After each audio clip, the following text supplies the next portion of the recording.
يا أيها الذين آمنوا إذا نودي للصلاة من يوم الجمعة فاسعوا إلى ذكر الله وذروا البيع ذلكم خير لكم إن كنتم تعلمون. السلام علیکم ورحمۃ اللہ. اعوذ باللہ من الشیطان الرجیم. بسم اللہ الرحمن الرحیم.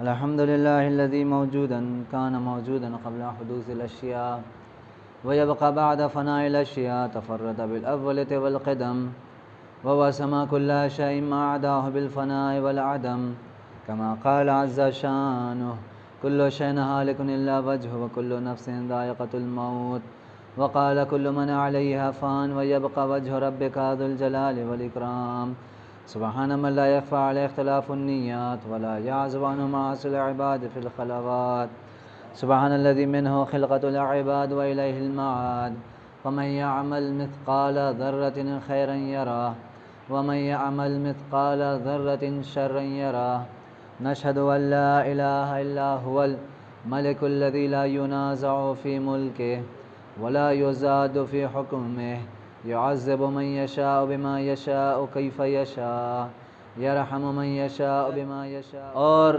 ان کی طرف سے خوف جان کو خوف، آپ بنی ہاشم کو خوف اور خود چاہنے والوں کو خوف. مدینہ میں یہ خطرہ اور باہر سے خطرہ بنی امیہ کا، یعنی یزید اور اس کے بعد کی حکومتوں کا. یہ دو خطروں کی وجہ سے امام، چونکہ امام سے ہی مخصوص ایام ہے چوتھے امام سے، امام کے لیے بہت مشکل ہو گیا تھا کہ امام کوئی کھل کر کچھ بیان دیتے، کچھ اسپیچ دیتے، بیانات دیتے، کیونکہ آپ کو نماز جمعہ بھی پڑھانے کے لیے منع کر دیا گیا، کیونکہ آپ نہیں پڑھا سکتے. آپ مومنین سے مسجد میں ملاقات نہیں کر سکتے، بہت کم. یعنی ایک طریقے سے آپ کو قید کی زندگی گزارنا پڑ رہی تھی دونوں کی طرف سے، دونوں دشمنوں کی طرف سے. ایسے میں خود امام کی جان کو خطرہ، اور امام کی زیادہ ذمہ داری ہے اپنی جان سے زیادہ اپنے چاہنے والوں کی جان کو بچانا. لہٰذا بہت سارے ایسے فیصلے جو اماموں نے انجام لیے ہیں، یا امام حسن نے جو صلح کیا ہے، یا مولا کائنات نے جنگ صفین میں اپنے حکم کے فیصلے پر آپ جو راضی ہو گئے، اس کی وجہ یہ تھی کہ آپ کی جان کو خطرے سے زیادہ آپ کے چاہنے والوں کو خطرہ تھا، اس لیے اماموں نے ایسے فیصلے لیے ہیں. تو چوتھے امام نے جہاں اپنی جان کی پرواہ تھی، بنی ہاشم کے جان کو خطرہ تھا اور چاہنے والوں کو، امام نے ایک نیا راستہ اپنایا، اور جسے میں نے ماہ محرم کے ایک مجلس میں پیش کیا تھا کہ خداوند عالم اگر کسی بھی نبی کو معجزہ دیتا ہے تو اس زمانے میں کیا حالات ہیں، اس زمانے کے اعتبار سے معجزہ پیش کرنے کو حکم دیتا ہے. تو اسے اگر دوسرے لفظوں میں کہا جائے تو صحیفہ کاملہ یا صحیفہ سجادیہ جو دعاؤں کی کتاب ہے، یہ امام سجاد کا معجزہ ہے. کیوں؟ اس زمانے میں اس سے بہتر طریقہ اور کوئی نہیں تھا کہ آپ دین کی تبلیغ کرتے، اسلام کو لوگوں کو سمجھاتے، لوگوں کو اپنی طرف بلاتے. اور اگر کیونکہ رونے پر پابندی تھی، کربلا کی باتیں بیان کرنے پر پابندی تھی، اگر امام گریا کر رہے تو لوگ پوچھتے کہ آپ کیوں کر رہے ہیں، سپاہی آ کر پوچھتے، بنی زبیر آ کر پوچھتا. امام نے ایک دعا کا طریقہ نکالا کہ آپ دعا کے ذریعے آپ گریا بھی کرتے، روتے بھی، اور لوگوں کو صحیح اسلام کا آپ طریقہ سمجھایا آپ نے، اور چاہنے والوں کو اپنی طرف بھی آپ نے اپنے سے جوڑے رکھا تاکہ ان کی جان کو بھی خطرہ نہ ہو، اور یہ نہ کہا جائے کہ یہ امام لوگوں کو حکومت وقت کے خلاف بھڑکا رہے ہیں یا بغاوت کے لیے آمادہ کر رہے. امام نے بہترین دعا کا طریقہ اپنایا، اور اس دعا میں صحیفہ کاملہ کو زبور آل محمد بھی کہا جاتا ہے. یعنی زبور کس کی کتاب ہے؟ جناب داؤد کی. کس کی کتاب ہے؟ جناب داؤد کی. صحیفہ سجادیہ کو زبور آل محمد کہا جاتا ہے، یعنی اہل بیت کی کتاب زبور جو جناب داؤد کی. کیوں؟ اس میں ایسی ایسی باتیں پوشیدہ ہیں. سب سے اہم تزکیہ نفس. تزکیہ نفس یعنی اپنی عادتوں کو سدھارنا، اپنے آپ کو سدھارنا. جب تک انسان اپنے آپ کو نہیں سدھارے گا، پھر کتنا بھی اس کے اندر یہ بتا دیا جائے کہ یہ کرنے سے وہ ہوتا ہے، فارمولاز اس کو بتا دیا جائے، اس کے دماغ میں علم بھر دیا جائے، اس کے لیے قابل ترقی وہ چیزیں نہیں ہیں، اس کی زندگی میں سدھار نہیں لا سکتی ہیں اگر بغیر سدھرے انسان کسی چیز کو حاصل کرتا ہے۔ لہٰذا ماہ محرم میں ایک جگہ میں نے اشارہ کیا تھا کہ جب تک انسان یہاں نہیں سدھارے گا، اگر علم صرف لیتا جائے گا تو یہ علم اس کے اندر اور بگاڑ پیدا کر سکتا ہے۔ اور سب سے بڑی مثال ہمارے پاس کون ہے؟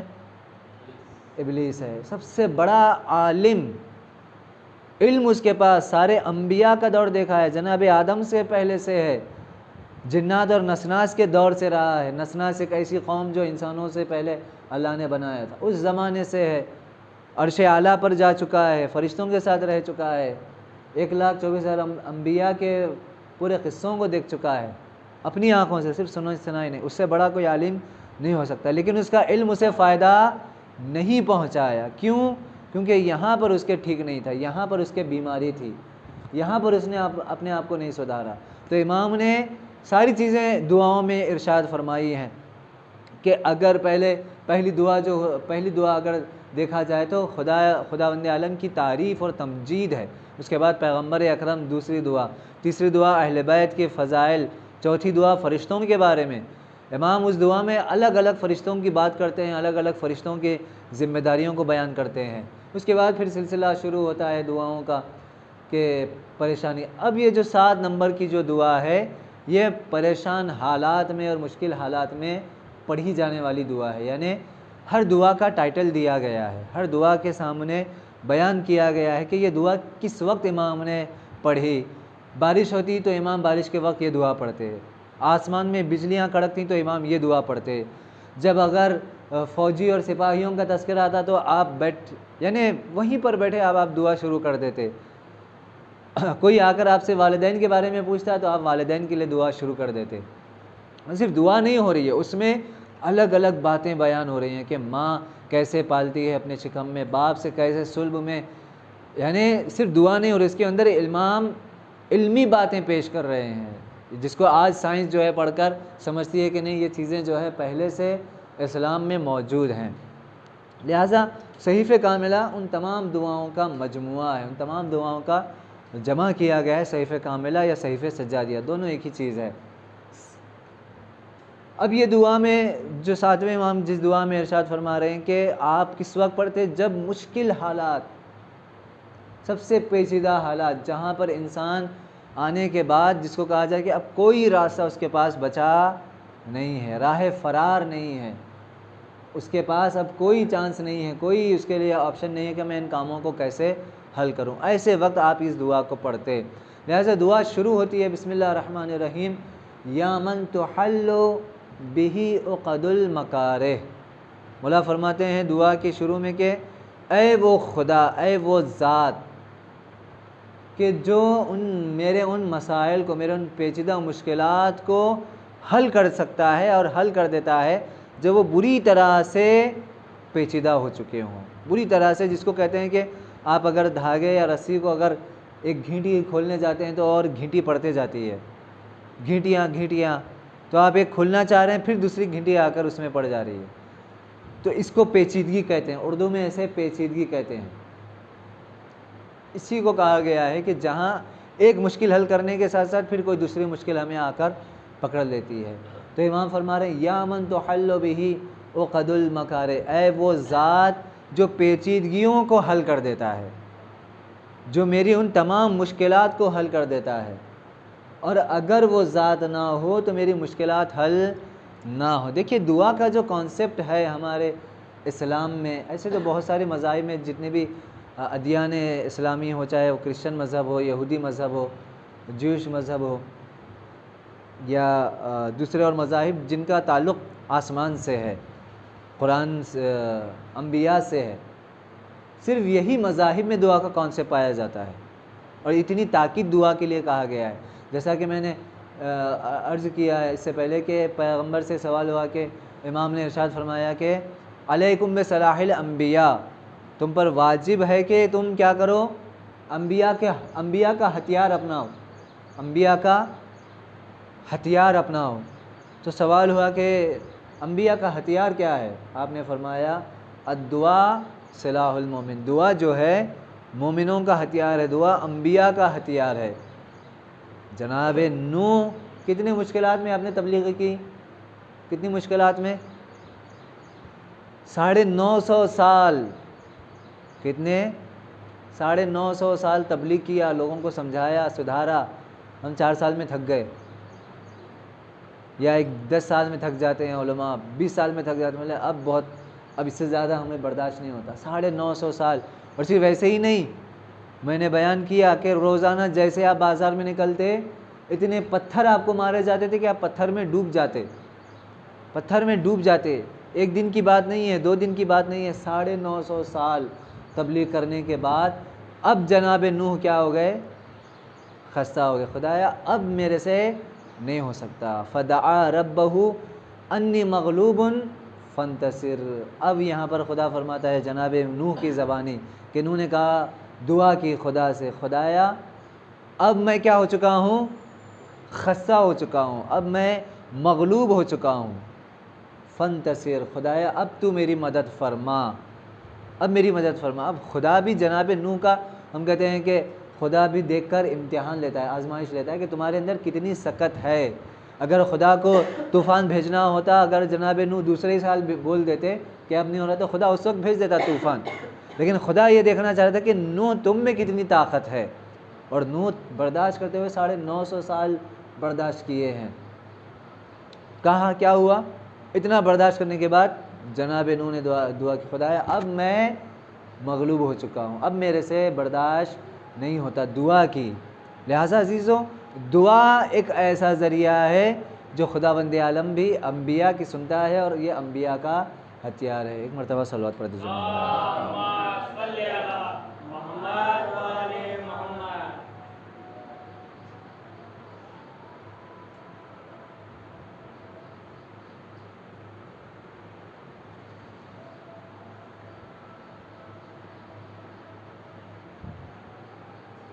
اشہد ان لا الہ الا اللہ۔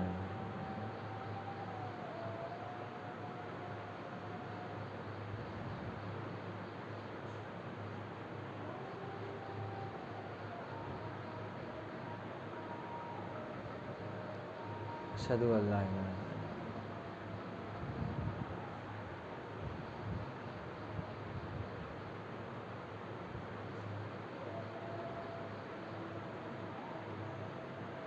اللہم صلی علی محمد وعلی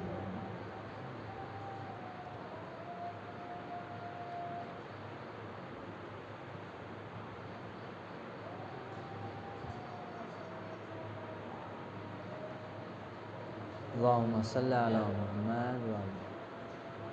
کہا صرف جناب انہوں نے سارے انبیاء نے دعا کی ہے ہدایت کے لیے، لوگوں کو سدھارنے کے لیے۔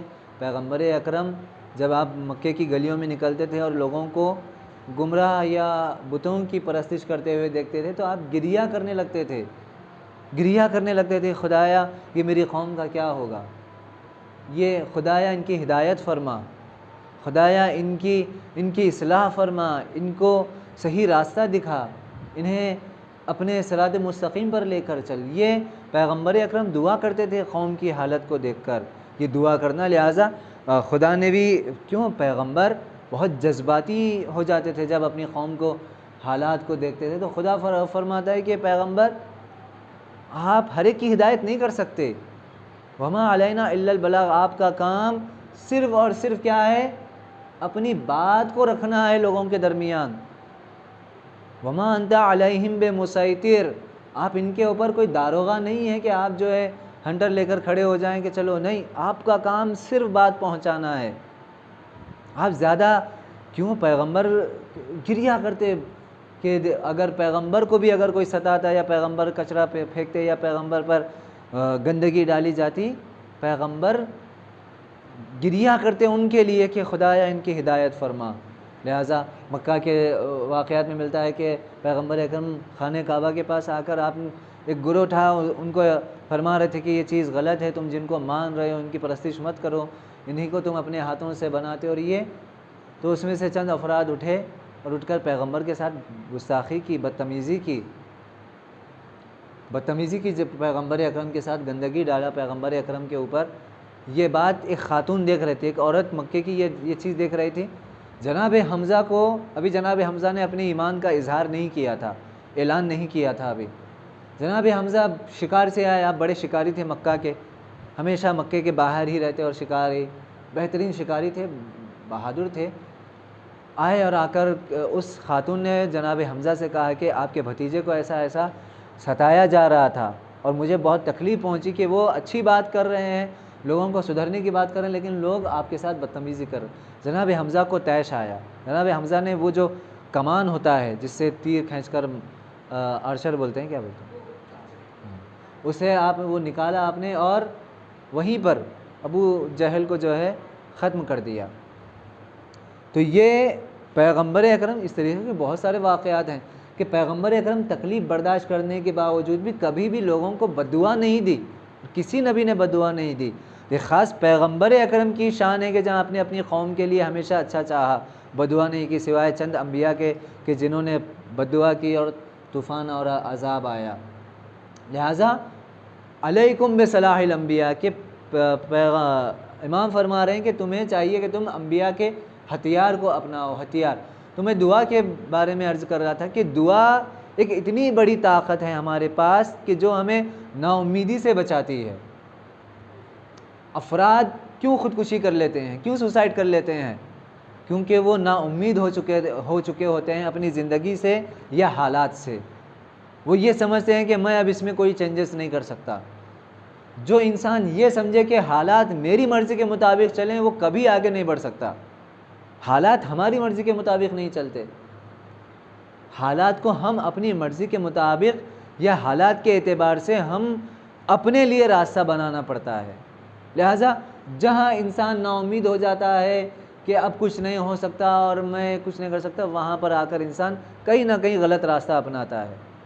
غلط راستے جو اپناتے ہیں، محنت کر رہے ہیں، کمائی کے لیے محنت کر رہے ہیں، لیکن صبر نہیں ہے، برداشت نہیں ہے، تو اب غلط راستے پر جائیں گے، غلط طریقے سے کمائیں گے۔ کیوں؟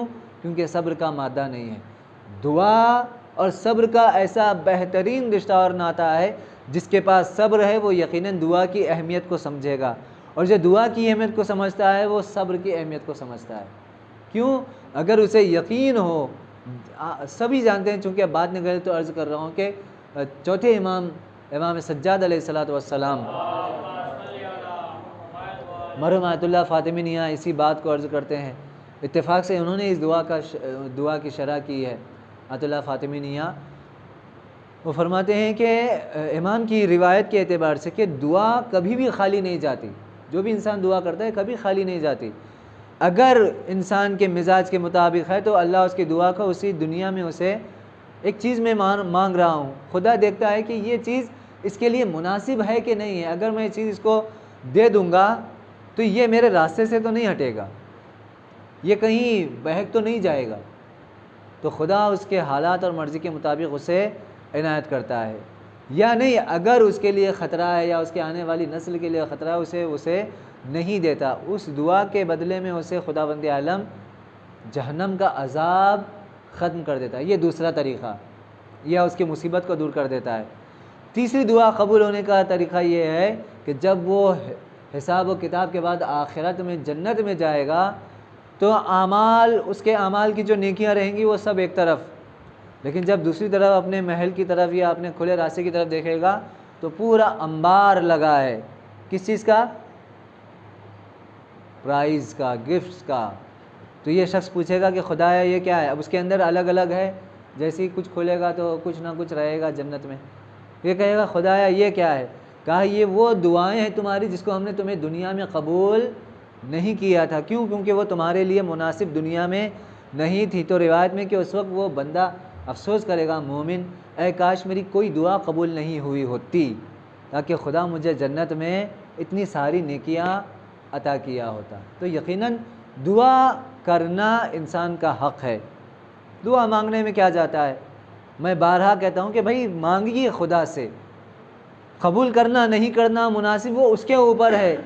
خدا بول رہا ہے کہ میری بارگاہ میں آ کر تم مانگو، وَإِذَا سَأَلَكَ عِبَادِي أَنِّي فَإِنِّي قَرِيبٌ أُجِيبُ دَعْوَةَ الدَّاعِ۔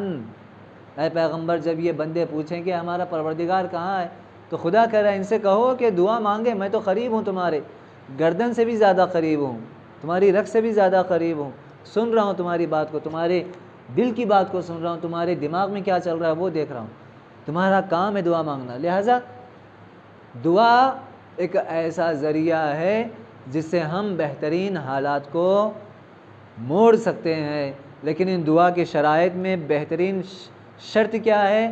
امام جعفر صادق علیہ الصلوۃ والسلام مولا فرماتے ہیں کہ اذا دعا مؤمن، جب مومن کسی چیز کی دعا مانگتا ہے، وہو محجوب، وہ زمین اور آسمان میں کیا ہوتی ہے؟ وہو محجوب، وہ زمین اور آسمان میں کیا ہوتی ہے؟ معلق ہوتی ہے، لٹکی ہوتی ہے۔ کب تک؟ جب تک اسے صلوات کا سہارا نہ ملے۔ صلوات نہیں پڑھیں؟ اللہم صلی علی محمد وعلی محمد۔ لہٰذا ضروری ہے کہ ہم شروع میں پہلے صلوات پڑھیں، اس کے بعد اپنی دعا کو رکھیں، اس کے بعد صلوات پڑھیں، کیونکہ اوپر اور نیچے دونوں سپورٹ ملے گا اور ہماری دعا آسمان تک جائے گی۔ پھر خدا جو بھی ہمارے ساتھ مناسب سمجھے گا یقیناً ہماری دعاؤں کو قبول کرے گا۔ لہٰذا عزیزوں، آتے ہیں اس دعا کے کلمے کی طرف کہ جہاں امام فرما رہے ہیں کہ یا من تحل بہ عقد المکارہ، دعا ایسے ہی شروع ہوتی ہے۔ آپ دیکھیں، یعنی میں کبھی کبھی کہوں گا کہ ظہر عصر میں جو دعائیں پڑھی جاتی ہیں یا مغرب میں، اب بچے آئیں اس کا اردو ترجمہ پڑھیں، تو اردو ترجمے کی پریکٹس کریں، کیوں؟ ہمیں پتہ تو چلے ہم خدا سے کیا مانگ رہے ہیں۔ اللہم ما بنا من نعمت فمنک لا الہ الا انت استغفرک واتوب الیک۔ عصر کی دعا میں بھی یہ جملہ ہے، مغرب کی دعا میں بھی، خدایا ما بنا من نعمت، جتنی بھی نعمتیں میرے پاس ہیں سب تیری دی ہوئی ہیں، فمنک، سب تیری دی ہوئی ہیں، کوئی میں نے اپنی خود سے حاصل نہیں کیا ہے، سب تیری دی ہوئی ہیں۔ لہٰذا کیا؟ اب یہ کہنے کے بعد خدا کہہ رہے ہیں فمنک لا الہ الا انت استغفرک واتوب الیک، میں آتا ہوں اور اپنے گناہوں کی توبہ مانگتا ہوں۔ لہٰذا دعاؤں کا ترجمہ پڑھیں اور اس کو سمجھیں۔ ظہر کی دعا یا عصر کی دعا میں جو ہم پڑھے جاتے ہیں اس کی اردو میں ہم پڑھیں، کم سے کم ہمارے بچوں کے ذہن میں رہے کہ ہم کیا خدا سے مانگ رہے ہیں۔ ایک مرتبہ صلوات پڑھ دیجیے محمد۔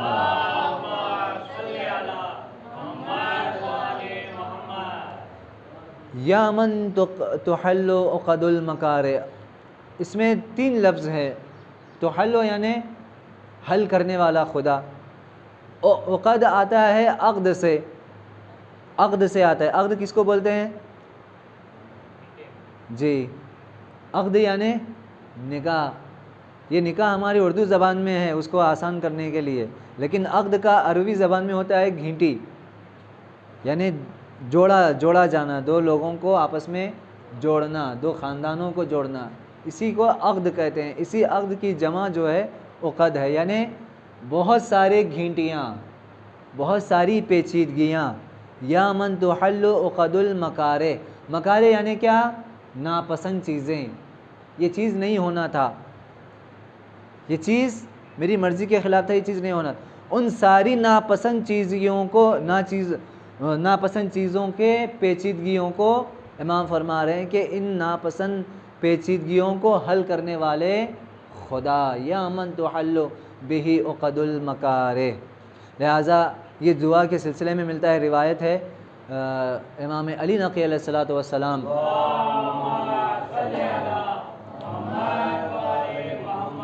آپ کے پاس ایک شخص آیا جس کا نام غالباً یسع ہے، یسع۔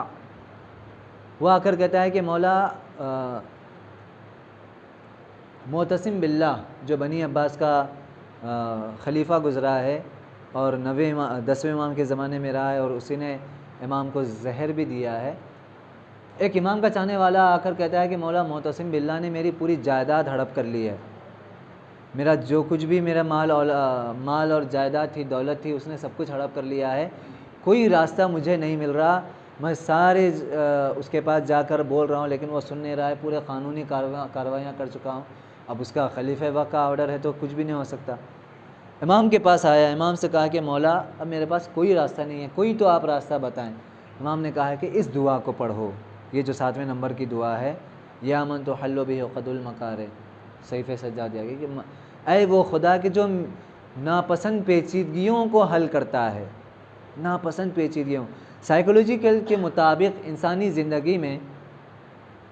زندگی میں بہت ساری چیزیں ایسی ہوتی ہیں جس کو انسان حل نہیں کر سکتا، بالکل بھی نہیں کر سکتا۔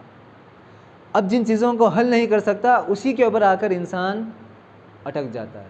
اس کی ایک بہت چھوٹی مثال میں بچوں کو دینا چاہوں گا۔ آپ کو زیادہ اونچا سننے کا شوق ہے، ایک مثال دے رہا ہوں، چھوٹی سی مثال، بہت زیادہ اونچا سننے کا شوق ہے۔ اب آپ بول رہے ہیں کہ جتنا والیوم موبائل کا ہے بڑھاتے جا رہے ہیں، اس کی جو ایک لمٹ کمپنی نے رکھی ہے یا بنانے والے نے رکھی ہے، مینوفیکچرنگ جو اس کی ہوئی، اتنی ہی لمٹ میں وہ آپ کو آواز دے گا، اس سے زیادہ آواز نہیں دے گا۔ لیکن آپ کیا کر رہے ہیں؟ نہیں مجھے کم سنائی دے رہا ہے۔ آپ کچھ بھی نہیں کر سکتے۔ کچھ کر سکتے ہیں اس کا ساؤنڈ بڑھانے کے لیے؟ کچھ نہیں کر سکتے۔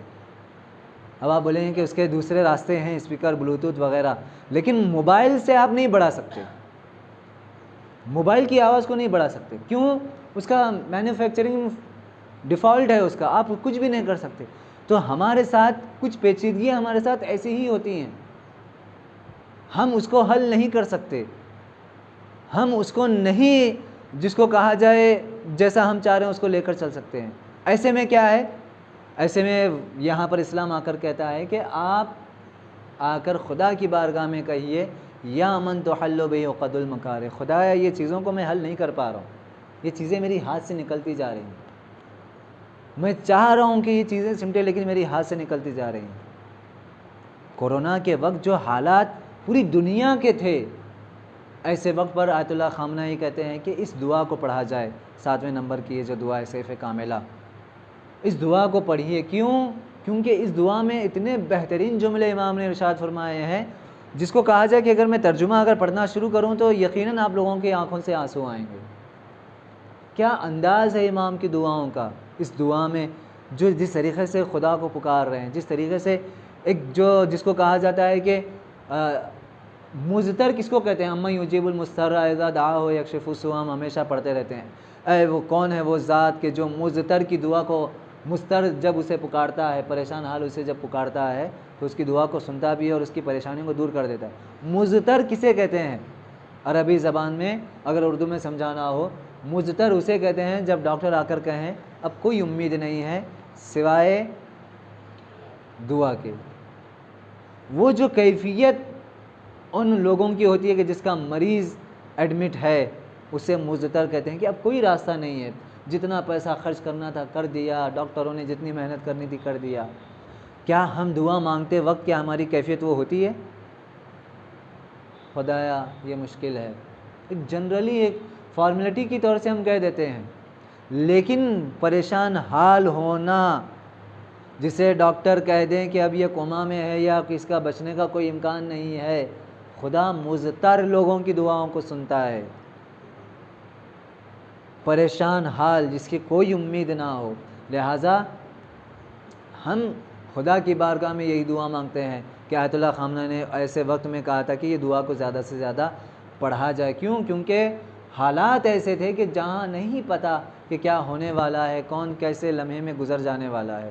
تو یہ دعا بہت کام آئی، بہت سارے افراد نے اپنی زندگی میں، اور ابھی بھی بہت سارے ایسے افراد ہیں جو اس دعا کو پڑھتے رہتے ہیں کہ خدایا یہ چیزوں کو میں حل نہیں کر پا رہا ہوں۔ خدا بھی دیکھتا ہے اچھا کب تک تم مجھ سے بے نیاز رہو گے، کب تک تمہیں میری ضرورت نہیں پڑے گی۔ خدا بھی ڈھیل چھوڑتا ہے، ڈھیل چھوڑتا ہے، ڈھیل چھوڑتا ہے۔ اب جب خدا کسنا شروع کرتا ہے مجبوراً پھر خدا کی بارگاہ میں آنا پڑتا ہے۔ خدا بولتا ہے یہی چیز تم پہلے آ جاتے تو، یہی چیز تم پہلے اگر آ کر کہتے تو اتنا تمہیں بھاگ دوڑ کی ضرورت نہیں پڑتی۔ خدایا ہم تیری بارگاہ میں یہی کہہ رہے ہیں کہ یا من تحل بہ عقد المکارہ، خدایا ہم سب کی زندگیوں میں پیچیدگیاں ہیں، اور دنیا کا مطلب ہی پیچیدگی ہے۔ الدنیا سجن المومن، دنیا مومن کے لیے قید خانہ ہے۔ اگر کوئی اس میں اپنے لیے آسانی اور آسائش تلاش کر رہا ہے تو وہ عقل مندی کے ایریے سے باہر ہے۔ وہ دنیا مومن کے لیے قید خانہ ہے، یہاں پر مشکلات ہی ہیں۔ ہم سب کی زندگی میں پیچیدگیاں، خدایا تیری بارگاہ میں چوتھے امام کے واسطے سے صدقے سے ہم یہی دعا کرتے ہیں، خدایا ہم سب کی زندگی میں جو پیچیدگیاں ہیں ان پیچیدگیوں کو حل فرما۔ بسم اللہ الرحمن الرحیم۔ والعصر ان الانسان لفی خسر الا الذین